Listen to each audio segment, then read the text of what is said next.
இன்னைக்கு ஏன் தமிழக அரசு சாதிவாரி கணக்கெடுப்பு நடத்தணும்? முதன்மை காரணம், தமிழ்நாட்டில் 69 விழுக்காடு இடஒதுக்கீட்டை பாதுகாக்க வேண்டும்.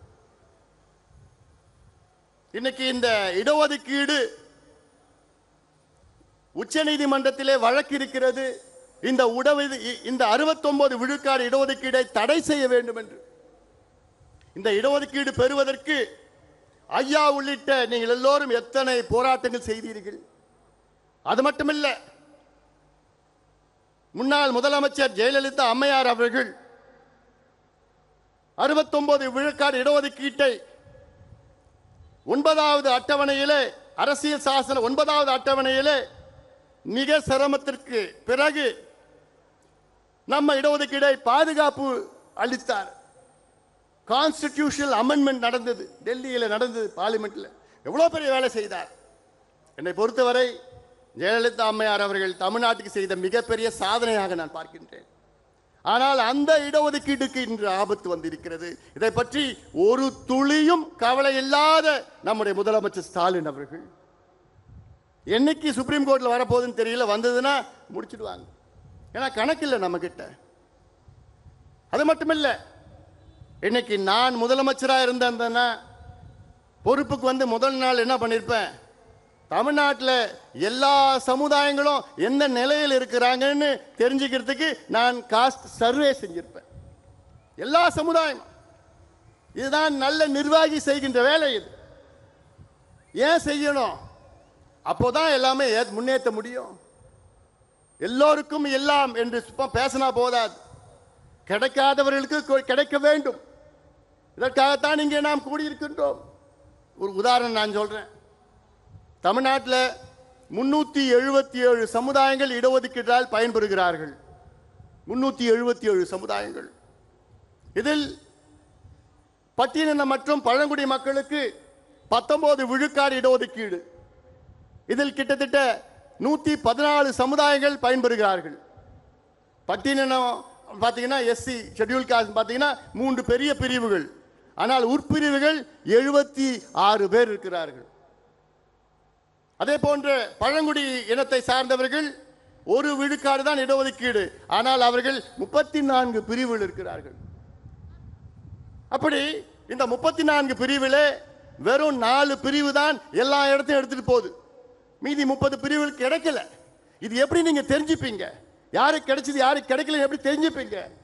கணக்கெடுப்பு நடத்தணும், சர்வே நடத்தணும். கேட்டா முதலமைச்சர் கேட்டா எனக்கு அதிகாரம் இல்லைங்கோ. தெலுங்கானாவுக்கு அதிகாரம் இருக்கு. ஆந்திரா நம்ம அமைச்சர் வந்திருக்கிறார், இங்க ஆந்திராவில் கணக்கெடுப்பு நடத்திட்டு இருக்கிறாங்க, அவங்களுக்கெல்லாம் அதிகாரம் இருக்கு. கர்நாடகாவில் நடத்தி முடிச்சிட்டாங்க, ஒரிசாவில் நடத்திட்டு இருக்கிறாங்க, பீகாரில் நடத்தி முடிச்சிட்டாங்க, அவங்களுக்கெல்லாம் அதிகாரம் இருக்கு. நம்ம முதலமைச்சருக்கு மட்டும் அதிகாரம் இல்லையா? சட்டமன்றத்துக்குள்ளேயும் வெளியிலையும் ஒரு பொய்யை சொல்லிக் கொண்டிருக்கின்ற முதலமைச்சர் அவர்கள். உங்களுக்கு என்ன தயக்கம் இந்த கணக்கெடுப்பு நடத்தின? இல்லாதவருக்கு கொடுக்க வேண்டும், அதுதானே எங்களுடைய கொள்கை, அதான் உங்க கொள்கையும் கூட. அதே போன்று எம்பிசியில் இன்னைக்கு 115 சமுதாயங்கள் இருக்கிறது. இந்த 115 சமுதாயத்தில் எந்த சமுதாயத்துக்கு கிடைக்கலன்னு எப்படி தெரியும் உங்களுக்கு? எந்த சமுதாயம் எல்லா இடத்தையும் எடுத்துட்டு போறாங்கன்னு எப்படி தெரியும் உங்களுக்கு? எத்தனையோ சமுதாயத்திற்கு எம்பிசியில ஒரு இடம் கூட கிடைக்கல. அது ஒரு கணக்கு. மற்றொரு கணக்கு இருக்கிறது. எம்பிசியில 115 சமுதாயங்கள் இருக்கிறது. இதில் 114 சமுதாயம் ஒட்டுமொத்தம் அவங்களுடைய மக்கள் தொகை கணக்கு பார்த்தீங்கன்னா தமிழ்நாட்டில் 6.8 விழுக்காடு தான். சேர்ந்தா தமிழ்நாட்டினுடைய தொகையில 6.8 விழுக்காடு. ஆனால் ஒரு சமுதாயம், வன்னிய சமுதாயம் மட்டும் நீங்க கணக்கெடுப்பு நடத்தி பார்த்தீங்க, மக்கள் தொகை கணக்கெடுப்புல 14.2 விழுக்காடு. அது பழைய கணக்கு. இன்னைக்கு கிட்டத்தட்ட 18 விழுக்காடு மக்கள் தொகையில கணக்கு. ஆனால் வன்னியர்களுக்கு நான் சொன்னேன்ல, 109 காவல்துறை உயர் அதிகாரியில ஒருத்தர் தான் வன்னியர்னா, இதுல இருந்து என்ன தெரியுது? இவங்களுக்கு ஏதோ படிப்பும் இல்லை, வேலையும் கிடைக்கல, எல்லாம் கூலி வேலை.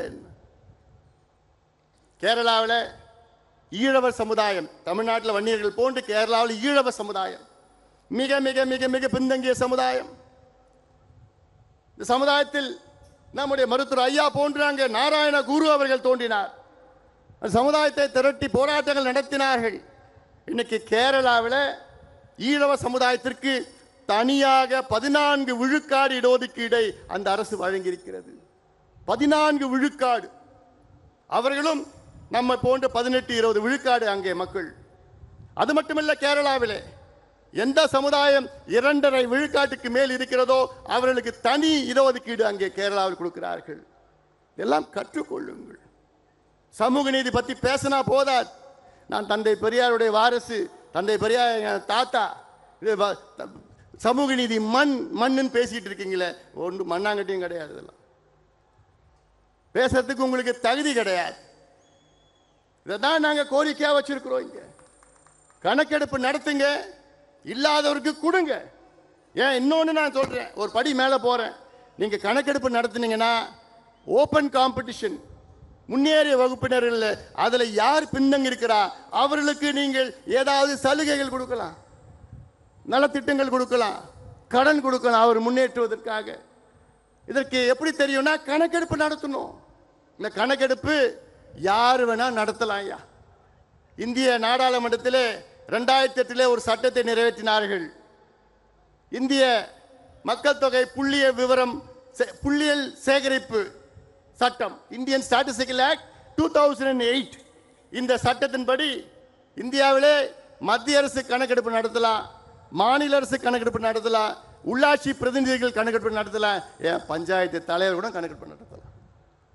ஒரு பஞ்சாயத்து தலைவர் இந்த சட்டத்தின் கீழ் அவர் பஞ்சாயத்தில் எத்தனை வீடு இருக்கு, அந்த வீட்டில் என்ன வீடு, கூரை வீடா கல் வீடா, அந்த வீட்டில் எத்தனை பேர் இருக்கின்றார்கள், அவர்கள் எந்த சமுதாயத்தை சார்ந்தவர்கள், எந்த மதத்தை சார்ந்தவர்கள், எந்த மொழி எந்த இனத்தை சார்ந்தவர்கள், அவங்க படிச்சிருக்கிறாங்களா, பட்டதாரி இருக்கிறாங்களா, அவங்க வீட்டில் கழிப்பறை இருக்கிறதா, மின்சாரம் இருக்கிறதா, சைக்கிள் இருக்குதா, பைக் இருக்குதா, நிலம் இருக்குதா, இந்த எல்லாம் கணக்கெடுப்பு ஒரு பஞ்சாயத்து தலைவர் எடுக்கலாம்.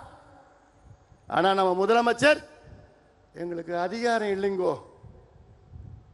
எங்களுக்கு அதிகாரம் இல்லைங்கோ இப்படி என்று போய் சொல்கின்ற ஒரு முதலமைச்சர் பார்க்குறீங்களா?